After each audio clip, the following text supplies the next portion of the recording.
దావోస్లో bogus మూలధనమే మిగిలని కంపెనీకి 8,000 కోట్లు పెట్టుబడి పెడతారట. గోడి ఇండియా ఓ ఫ్రాడ్ కంపెనీ, నష్టాల్లో ఉన్నట్లు కంపెనీనే ప్రకటించింది. జేఎస్డబ్ల్యూతో గతంలోనే ఒప్పందం, దాన్నే మళ్ళీ పెట్టుబడిగా చెప్తున్నారు. సో దావోస్ పర్యటన ప్రచార ఆర్భాటమే. బీఆర్ఎస్ నేత మన్నె క్రిషాంక్ 100% నిజం ఇది. మరి చెప్పే కదా ఇంతకుముందు నేను. ఎన్నో పేజీలో ఉంది ఇది, ఒకసారి చూద్దాం. 2వ పేజీలో ఉంది. Davos bogus. ఇక్కడ చూడండి. ఈ కంపెనీ పెట్టుబడులు ఇక్కడ ఎంత, వాళ్ళ కంపెనీ ఈ గోడి ఇండియా ప్రైవేట్ లిమిటెడ్ కంపెనీ, వీళ్ళ అప్పులే దాదాపు 64 కోట్లు ఉన్నాయంట. వీళ్ళు మొత్తము ఆగం చూడండి, ఒక్కసారి చదువుదాం క్లియర్గా. 3 ఏళ్ల క్రితం స్థాపించిన గోడి ఇండియా కంపెనీకి ఇప్పటి వరకు మూలధనమే మిగలలేదని, అలాంటి కంపెనీ 8,000 కోట్ల పెట్టుబడులు ఎలా పెడుతుందని బీఆర్ఎస్ నేత క్రిషాంక్ ప్రశ్నించారు. పశ్చిమ గోదావరి జిల్లాలోని కొవ్వూరు మండలానికి చెందినటువంటి మహేష్ గోడి అనేటువంటి వ్యక్తి 2020లో గోడి ఇండియా కంపెనీ ప్రారంభించాడు. అమ్మ మళ్ళా ఆంధ్ర బ్యాచేనా ఇది? ఈ ఆంధ్ర బ్యాచ్ మళ్ళా కులగజ్జేనా ఇదంతా కథ? అయితే ప్రారంభించాలని మహేశ్వరం మండలంలో, ఒక్కసారి ఇది పెడతారా? మహేశ్వరం మండలంలో పెడతారా ఇది? ఈ కంపెనీ పెట్టారని చెప్పారు.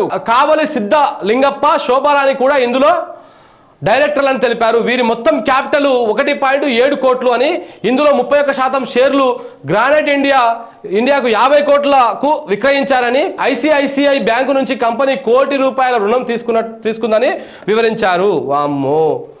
ముంబైకి చెందిన మరో సంస్థ 5.5 కోట్ల రుణం తీసుకున్నారని, మొత్తం కంపెనీకి 27.73 లక్షలని ఆయన స్పష్టం చేశారు. 3 ఏళ్లుగా ఎలాంటి కార్యకలాపాలు కూడా నిర్వహించలేదని తెలిపారు.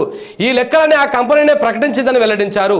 సీఎం రేవంత్ రెడ్డి దావోస్ పర్యటనలో ప్రచార ఆర్భాటం తప్ప పెట్టుబడులు లేవని అన్నారు. పెట్టుబడులు పెట్టడానికి ఒప్పందం చేసుకున్న కంపెనీలు వాస్తవాలను క్రిషాంక్ శనివారం తెలంగాణ భవన్లో మీడియాకు వివరించారట. దావోస్లో రాష్ట్రానికి 40,000 కోట్ల పెట్టుబడులు తెచ్చామని కాంగ్రెస్ ప్రభుత్వం ప్రచారం చేసుకున్నదని, ఇందులో ఏమాత్రం వాస్తవం లేదని చెప్పుకొచ్చిరంట.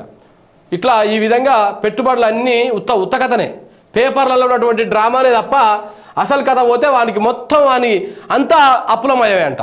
ఏది? ఆ గోడి ఇండియా అనేటువంటి కంపెనీ. అది కూడా మళ్ళా మన పక్క రాష్ట్రం ఏపీ పశ్చిమ గోదావరి అంట.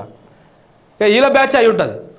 మరి ఇప్పుడు దానికి చూపించి దానికి ప్రభుత్వ భూమి కట్టబెట్టి దీనికి ఇంత చేసి ఆ లాస్లో ఉందని లాభం చేస్తారనమాట రేవంత్ రెడ్డి. మరి నాకు తెలిసి అది తోడుకుంటూ పోతే చంద్రబాబు దానికి వెళ్తుంది అది కథ. సో 100% అది నిజం.